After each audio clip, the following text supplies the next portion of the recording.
came across this from Nekias Duncan. Yes, the homie Nekias Duncan. We probably got to see if we can talk to again. But Nekias Duncan of basketballnews.com also hosts a really good podcast, The Dunker Spot, where they really go in depth into the X's and O's. Does he do that with Dave DeFore? No, that is with Steve Jones Jr. Oh, that's right. Yeah, I've had Steve on my podcast son of legendary coach Steve Jones. Yeah, and Snapper also, Jones. Yeah, Snapper Jones that's also right.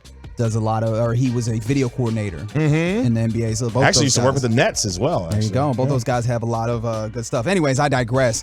Nekias wrote a really interesting piece about the Christian Wood situation as of right now, right? And for a few points that he made just about Christian Wood on the Mavs.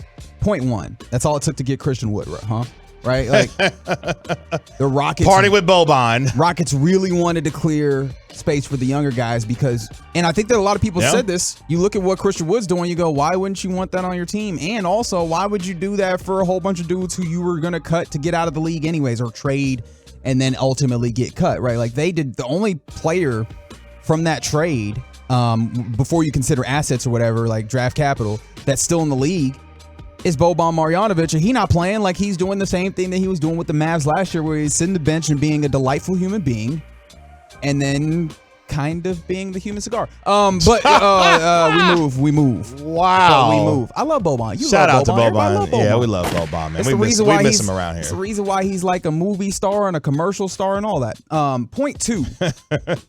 The pick and roll tandem with Luka Doncic and Christian Wood is unstoppable. Monstrous. Right? Like the thing about the Christian Wood pick and roll, you put Christian Wood in the pick and roll with Luka Doncic, and they can do anything from there, right? Some of the ideas of you get an action going is on defense, you're like, I know what the probable outcome will be, and we can kind of shade to that and defend in that way. Dog, they are putting up, and of course this is before tonight's game, a 137.5 offensive rating, which if to break that down, that would mean in over 100 possessions, they would score 137.5 points. That's insane.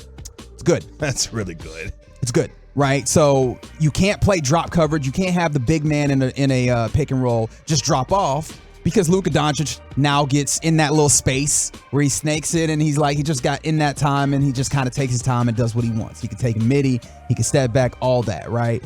Or you can try and switch, and that's still devastating because Christian Wood can like kind of Euro step pass. He's got those skills while also still being big enough to have enough power. So if it's the small guy, he can abuse that guy. If it's the big guy, he's got some pace, he's got some speed to be able to do something. And then also there's always the pick and pop situation where Christian Wood, the way he's been shooting the three ball early is incredible. So you get that pick and roll, crazy. You know what's interesting, and how I frame this, people are gonna think, Kevin, you're kind of nuts. But is he like a 6'11" tweener? Yes. Because no, you're right. He can't guard fives. He cannot. He can't guard fours necessarily, but he's too big and too tall to be like, you go out there as a three. So, and also he can't guard threes. And he can't guard threes either. Now you get to a point where those they're too small. Right, and that is point three. They better hope this defense holds up. Because right now it is playing a lot of drop coverage. It's something that I was kind of maybe erroneously talking about as like funneling the guys into the big, but it was just like on a pick and roll, Christian Wood is going to sit very far back. That's why he can't get beat, right? Yeah. If he just kind of stays in front of it and uses the length, they're hoping that would help the defense. Well, you can't keep doing that because teams are going to take advantage of that, right? There's so many teams that are so good at doing this. So, man, that's hard because you got to kind of hide a 6'11" dude on defense, because that's one of the things that we have had conversations about already through the early part of the season, is that while, yes, offensively, he's been dynamite for the Mavericks, you can't really play him down the stretch in defensive situations because you don't know whether or not he's going to be all the way there. I know he's still obviously learning and growing and understanding what the Mavericks have wanted to do from a defensive standpoint, but you cannot necessarily have that down the stretch in, clutch time, him trying to figure things out when you're trying to make sure that you're locking down teams in that particular way. Shout out to the 832 who says Christian Wood is 6'9". He's listed as 6'9". I'd venture to guess he's 6'10", But either way, right? He does have that long wingspan. Yeah. And all those things. But yes, like the defense for me has always been the question. There's no doubt that he's talented offensively.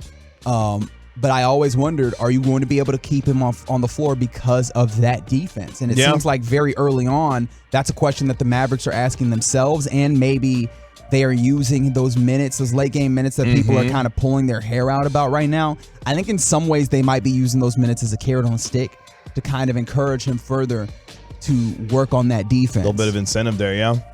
I mean, look, because Maxey, you could tell who Jason Kidd trusts at this point. Absolutely. When it comes to late game situations. Right or on the wrong. Defensive end. Yeah, right or wrong on the defensive end. There are arguments to be made about the Maxey Kleber's limitations. Yes, he has been a very good defender, all things considered, but like he has his limitations as well, and he does not always fit perfectly for the situation. But you're right. Well, I mean, because Dwight Powell is unplayable, period. He's fallen down the rotation.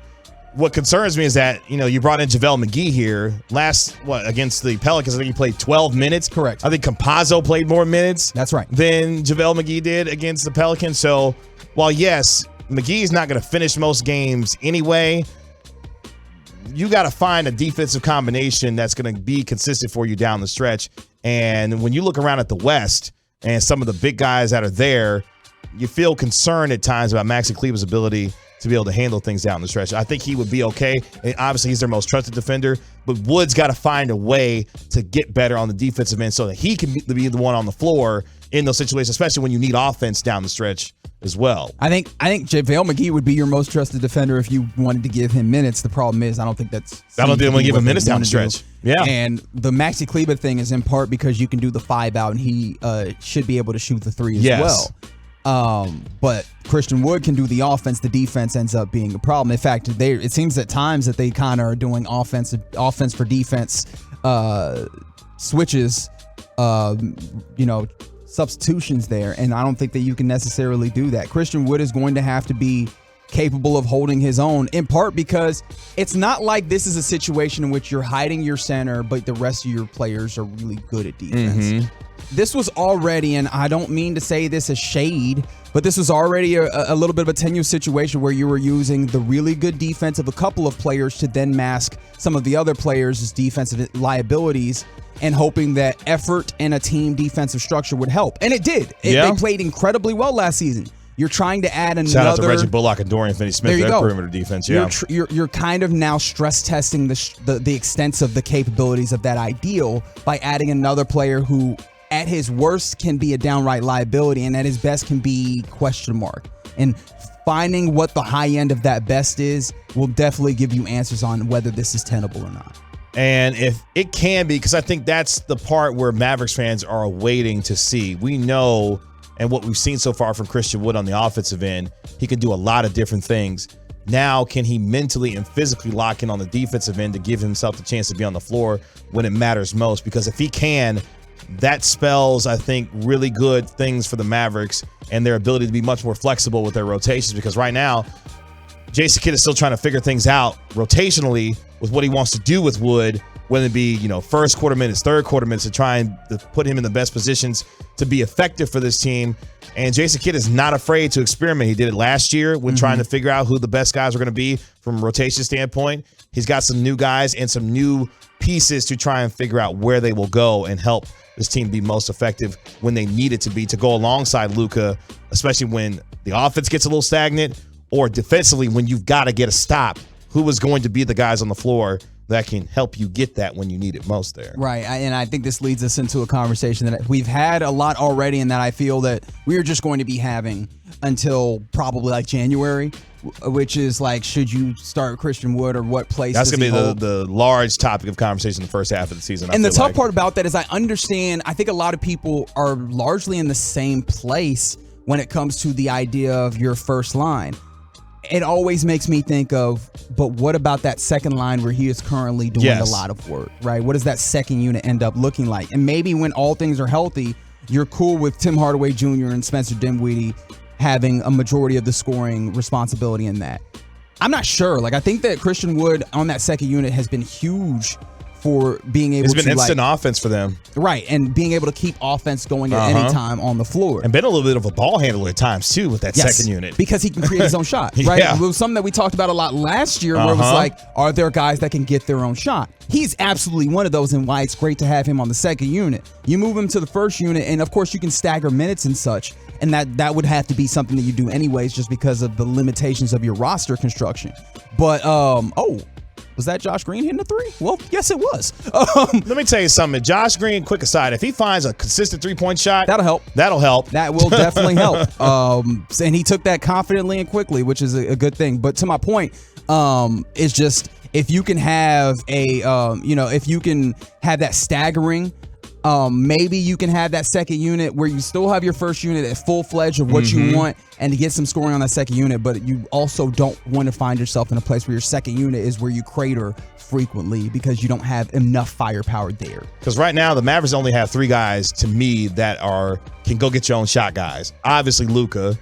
Spencer Dinwiddie, I would put in that category. And Christian Wood. And that's been your tempo for these games. You go and look at these box scores, and the people that consistently have the points are those three guys. And the games that they lose, there's not very many other people. And the games that they win, maybe you'll see Tim Hardaway Jr. put some in, and maybe you'll see some other guys put in. And I guess that also speaks to the fact that you need Dorian Finney-Smith and Reggie Bullock to start hitting threes, which Reggie Bullock in particular, as the season goes along, that you expect him to do that. Interesting, because I think the scouting report on the Mavericks now is stay home on the shooters. Dorian Finney-Smith, Reggie Bullock, Maxi Kleber when he's in there is trying to stretch it from the three-point line as a five. Stay home on the shooters and not allow for open, uncontested three-pointers. Because last year, the Mavericks were spectacular in the amount of uncontested open three-pointers that they got. So far, I know it's a small sample size, you're not seeing as many open, uncontested looks from three, and that has not boded well for them so far when it comes to shooting from the three-point line. But look, we'll have a lot of chances to talk about Christian Wood and the experiment that is for him, especially in a contract year where he's trying to not only put up numbers but show that he can play. Oh, the contract probably not going to be an issue on a winning team. And that might be a good thing, the contract, because it seems like he's already very quickly, 4 games, shown that the offense is going to be there regardless in huge bags or whatever you want to say. It's going to be the defense that determines whether he's a really nice piece or a player that teams or the Mavs in particular want to pay to be a foundational or cornerstone piece.